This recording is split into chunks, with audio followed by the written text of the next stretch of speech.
Yo, what's going on, everyone? This is AttamisZero, and I wanted to talk about video games that's coming up this fall and how broke we all are. Well, I can't say all of us, because I know some of you guys are like hefty spenders or have like an absurd amount of money, I guess, to spend on video games. But for some of us, where the struggle is definitely real, let's all gather and talk about wishful thinking. So I made a list this year about games that I, knew were coming out this year that I definitely wanted, and then E3 came along and it just blew that list away. Um, it's crazy how much money like I wish I had to buy all these video games. And then, I started thinking about like as a kid I used to hate going shopping with my mom because it took forever. It was just I couldn't think of anything worse to do than go shopping with your parents or that one person that just took forever.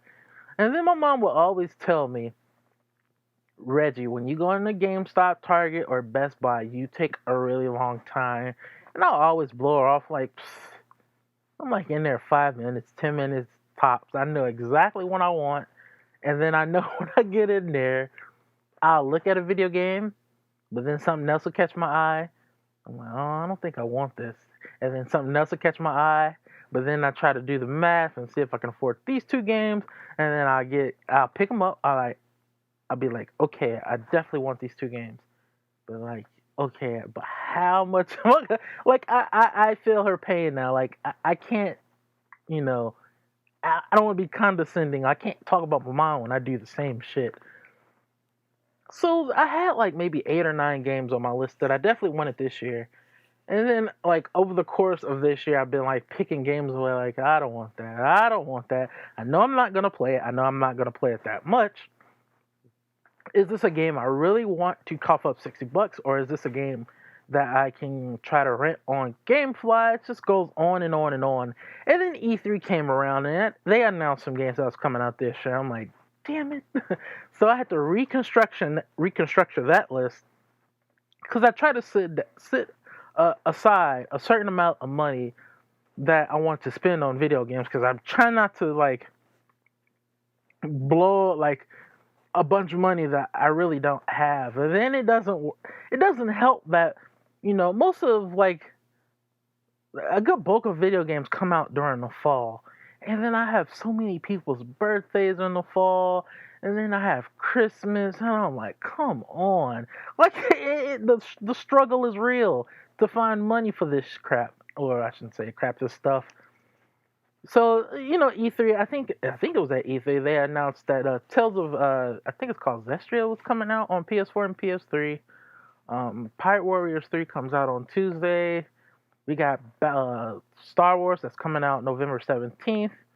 I'm like, oh man, it's like, stop it, video game industry, just stop. My wallet, like every time I look at my wallet, like I can just see it, like fold like a dollar bill is coming out my wallet and just making the shape of a middle finger because it knows what I'm about to do. It knows that winter is coming, and winter is like the season of spending, and my money just goes all the way.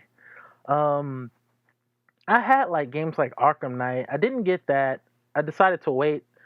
When they announced that season pass, that's when I knew that I was going to wait. Well, a lot of people I was reading comments like on NeoGAF and DualShockers and places like that where people were saying like you should definitely wait now for like Game of the Year edition where they include all of the DLC and stuff like that. So I was like, okay, I'll wait. As much as I want to buy Arkham Knight for my PS4, of course, I'm going to wait to see what they do and see if they offer a Game of the Year edition because I don't want to pay $40 for a season pass because that's a lot of loot. As for me, for some people, that's not a lot of money. For me, that's a lot of money. I was going to get MKX, but I don't know why I didn't get that. I think it kind of slipped my mind because I was, concentrated on something else that was coming out. J Victory I did buy. I really like that game a lot. I haven't really played it online a lot. I played it like twice. But I mainly played like the campaign, or whatever you want to call it, the story arcs, or just one story arc, because I think they're all the same. You just play with different characters. And I've been playing against the computer, and that's pretty fun. What else did I get that was on my list? I think that was like the only game that I got was J Victory, which is kind of crazy. I'm holding out for Persona 5. Please, please, please, please come to NA this year, North America. I know Atlas reassured us that it was posted or it's coming 2015 for us. But I'm like, man, it's looking a little shaky, Atlas. I don't know. And what kind of worries me so much is not the fact that we don't have a release date, it's the fact that Japan doesn't have a release date. And I don't see us getting Persona 5 before them. I just don't see that happening.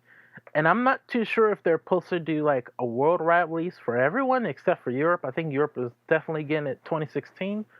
But I don't know. I'm hoping at TGS this year that they announce a release date I would like for both NA and Japan to get a release date during TGS. But if Japan gets a release date for this year, then I know we cannot be more than 2 or 3 months behind them. So I'm hoping it comes out maybe November or December. I know that's wishful thinking.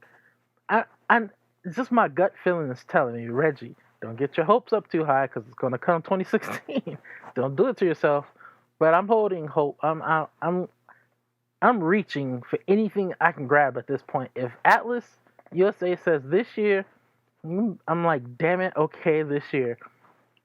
I hope they announce something soon while I have the money for it before winter comes and just all that money evaporates, because Atlas usually does really, really good special editions, and that's what I really want is a special edition.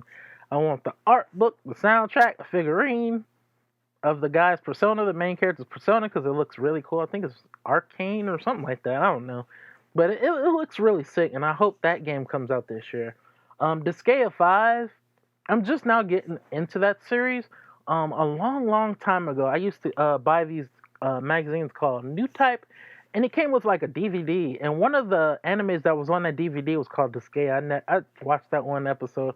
I probably couldn't even tell you what that episode was about, but that's kind of how I heard about it. And then I just now getting into the games. Sony had like a sale, and they had a lot of Disgaea games on sale. So I picked up Disgaea 4. I promise revisit it, and I'm pretty sure I'm pronouncing Disgaea all wrong. I do apologize, but I picked up that game, which is pretty fun. But it seems like I don't know. The grind is unreal in that game. The only game that I really felt like I grinded my soul away was in War Thunder, and I was really grinding for a jet in that game, and when I finally got it, I didn't even want to play it. Like I was so exhausted, and I have not played. It's been like maybe 4 months since I've played War Thunder just from that grind alone. Because I believe they had like where if you play one game, you got like double XP or something like that. So I was really playing for like almost 2 days straight just for that jet, a Panther. And I didn't even like once I got it, I flew it like once and like, yeah, I think I'm done. So this Disgaea 4 is giving me that vibe right now because I see myself going to the item world to level up a lot. Because at first the campaign in Disgaea 4 was going it was easy going, and then it's just this one level where the axles keep responding and it's just blowing me away. I keep getting obliterated. So I'm grinding in that. You know, I don't necessarily hate games that are really grindy because it has me coming back to it. Like I know eventually I will come to go back to War Thunder.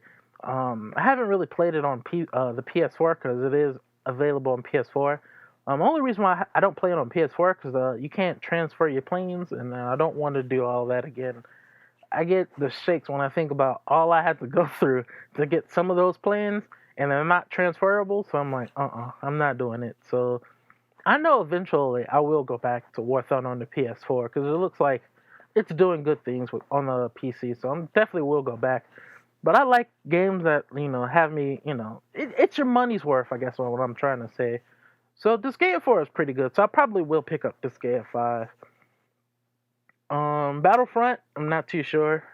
It looks really good. I saw where some gameplay. I think that plane is called the X-Wing. And it was PS4 gameplay. It looks phenomenal. I'm getting pretty excited about that game, but I don't know for sure if that's a day one buy for me or not. The only games I definitely want this year, I hope that's coming this year, is Disgaea 5 so far. Um, Tales of Zestria, I think that's what it's called, and then Persona 5, and I'm pretty sure there's a few more others that I can't think of right now. Oh yeah, and Pirate Warriors 3, One Piece. That has way too many episodes. I just recently got back into One Piece. I kind of fell out of One Piece watching the anime at least because it was getting a little too. I don't know. I think the case was when another anime comes on and catches my eye, I kind of forget that I was watching something else, and then that lasted a few years, and now I realize they're like on like episode 800 or something like that, and I thought I wasn't that far behind. And then I realized when I finally found out where I was all those years ago, I'm like on season 2. There's no way. That's like 500 something episodes I have to watch to catch up. So, I thought Pirate Warriors 3 would be a good opportunity to like skim through the series, get through the important parts so I can just, start wherever the game ends. I can pick up that where the game ends in the anime and watch it from that point. And I thought that would be a good idea. And I kind of got back into One Piece because I was playing Unlimited World Red on the Vita, which was pretty good. I was kind of surprised. But I didn't know who almost none of those characters were. I had no idea who they were. I'm like, okay, I definitely should get back into One Piece because this is getting really sad, since I watch a lot of anime, I watch an absurd amount of anime. It's kind of ridiculous. So I was definitely want to pick up One Piece just to pick up that anime again because I kind of miss it. And I think it's coming to a close. At least in the manga, it's starting to end soon. Another game I wanted this year that actually got pushed back next year was Storm 4, which I was kind of happy because that kind of saves me money. But I'm pretty excited about Storm 4. Now I have a friend who was like, "No, I'm not doing it." He's kind of the one who bought like Raging Blast 2, all these other in between games. I'm like, I didn't fall for it. If it did not have the number 4 behind it, I was not buying it. So when they finally not announced Storm 4, I'm like, yes. So I have Storm 2, Storm 3 on the 360, and now I have Storm 4 on the PS4. I'm pretty excited about that. But yep, all my money going away out my pocket. It's pretty sad, but it feels good to be a gamer, I'm kind of excited about this. It's the only stuff I really get excited. New video games and anime, which Seraph of the End, I think is what it's called, starts up next month or September. Yeah, in September I think it starts up again. That's pretty good. I'm enjoying that anime so far. But thank you all for watching. The gameplay that will probably be with this video will probably be J Victory All Stars with no audio. I think Namco, because of license agreements, they couldn't have us record audio, at least using the PS4. Because when you go on the PS4, it blocks out all the audio and it puts a logo on the screen. I think it says like Namco Bandai J Victory All Stars with a copyright logo on it. So that'll probably be up. Sorry about the no audio. So you have to listen to my wonderful voice while I beat up Goku using whatever character. That's probably like the one main reason why I bought the game, just to beat up Goku, because I just don't like that character. It's so overpowered for nothing. But that's like a whole nother video. I will do that video. That'd be a good rant for me to do about Dragon Ball or just Dragon Ball period. But again, thank you all for watching. Look out for more videos and I'll check all you guys later. Adios.